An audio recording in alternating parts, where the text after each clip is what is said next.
doing, buddy? I'm just drawing a lion. You're drawing a lion? See, I draw a lion. Oh, nice. I love it. It's gorgeous. And I knew he was, I'd never seen his artwork. I knew he was a great artist. He used to paint with Andy Warhol. So I knew he was a good artist. So I started taking lessons from him, and he just wasn't happy. Scratch it, put cold water on it, hot, not hot, warm water and lime.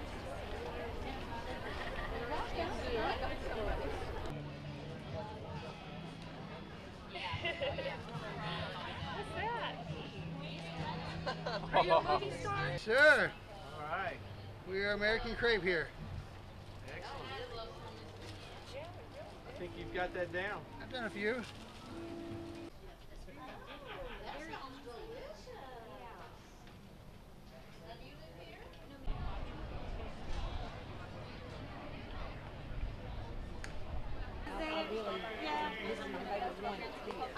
Have you ever been to Yellow? It's really going to take. No, huh?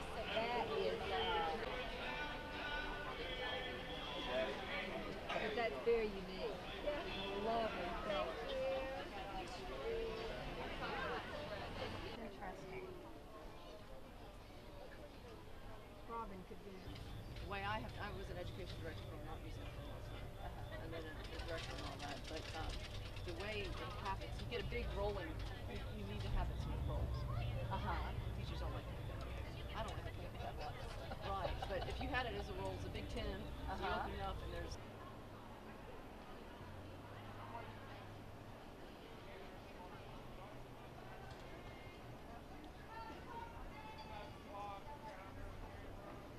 Go to yard sales, and I like to do beading, so I combine them both. These are my treasures I find at yard sales, and then I bead, put the other stuff on there, and make it look pretty. My bow up, my hair is getting longer. No, it does. When it gets moisture, it grows. Yeah. I have that same problem. Yeah. I used to have that. I guess we both do, don't we? Yeah. Everybody but him. Well, don't worry, it's going there too. Okay.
extremely utilitarian pieces.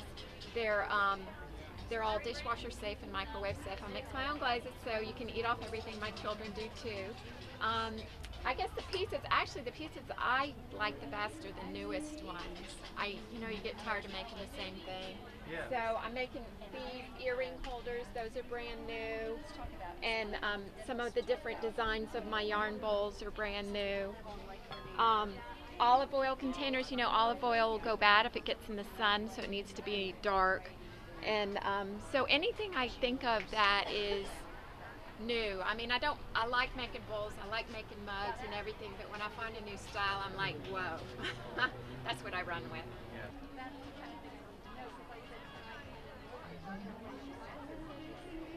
We got started because we made them for Christmas one year, and then the next year people started calling and said, you got some more birdhouses? I'm going to give them for gifts. So we just started making them, and it grew from there, and it's grown quite a bit over the past 12, 13 years.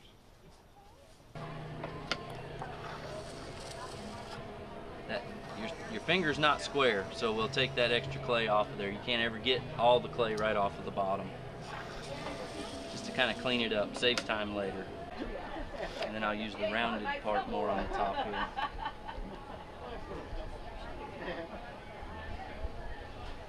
Helps it dry more even too, because you get a lot of that slip off of it. Dry the pot and dry your hands.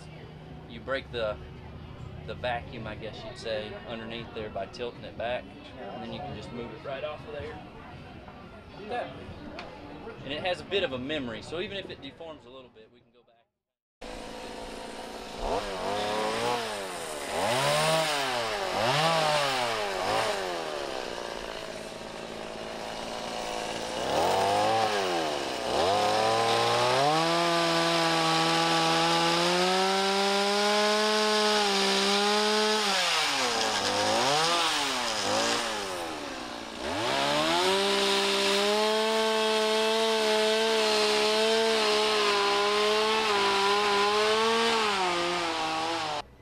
This 14 years ago, 1998.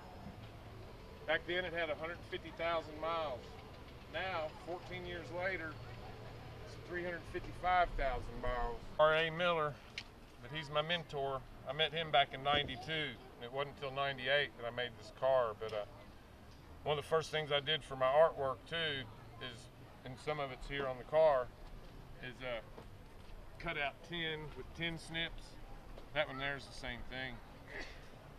And but I cut that out with tin snips and paint on it, and that's what Mr. Miller used to make his art out of, was cut on tin and paint on it.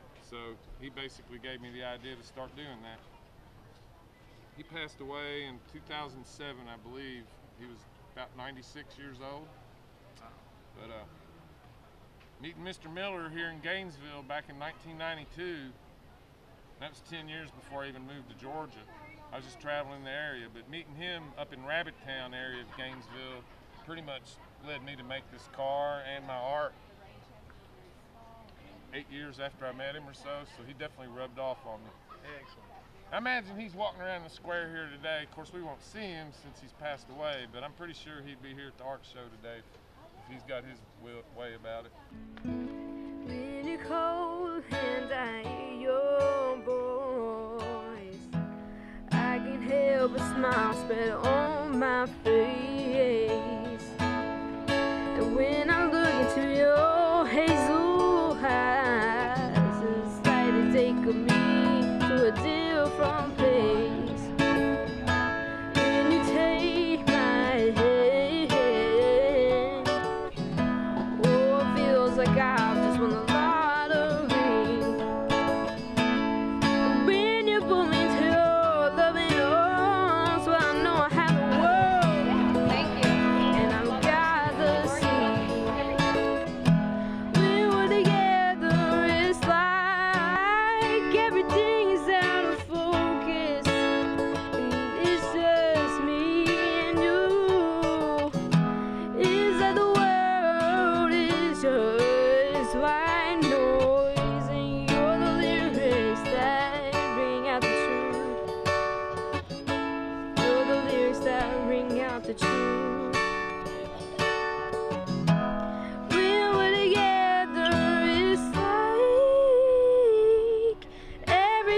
and I'm focused, but it's just me and you.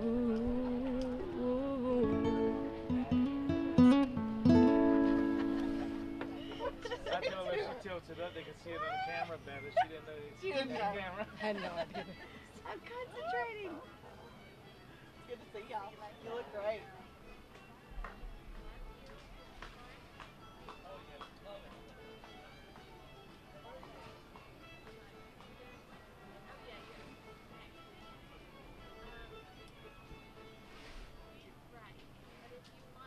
Alright, I'm going to go up there and help them with the lion. Okay. If anybody comes around and wants to do a drum or whatever, you can call my cell phone. I was laid off. Got laid off. From an architect firm here in Gainesville. And then for the last year and a half or so, been painting. This is all from the last year.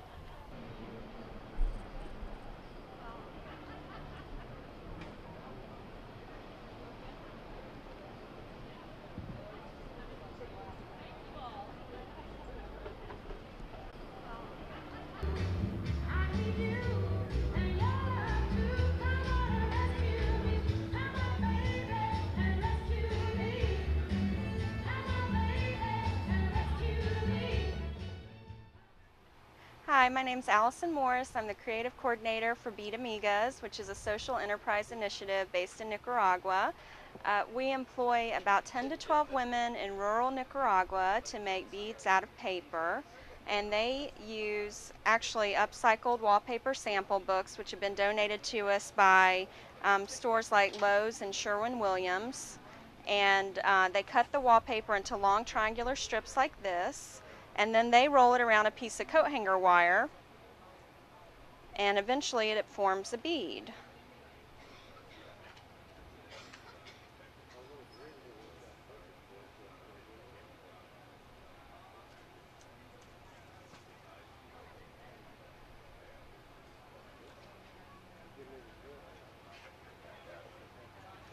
The women paint the wallpaper with acrylics before they cut it and roll it, which is how we get the nice bright colors. And we have one woman who does all the painting and the cutting of the paper, and the other women roll the beads and make the jewelry. And this project allows the women in Nicaragua to support their families when previously they had no jobs at all.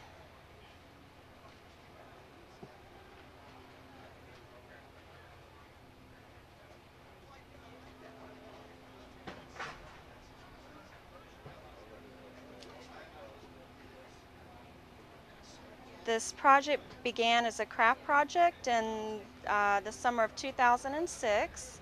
I went to Nicaragua and I met with a group of women and said, you know, we're going to spend the week doing craft projects every afternoon, and at the end of the week we offered them that we could perhaps turn it into a business if they wanted that.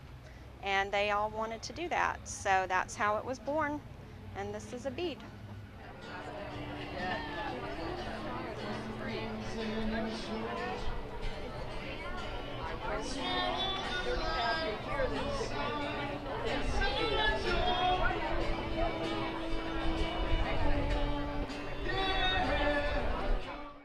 That indicate all the stuff that I hide within each of the pieces. I do a lot of historical things, you know, related to the school or the program, and I've played football my whole life, so I'm a big college football fan. So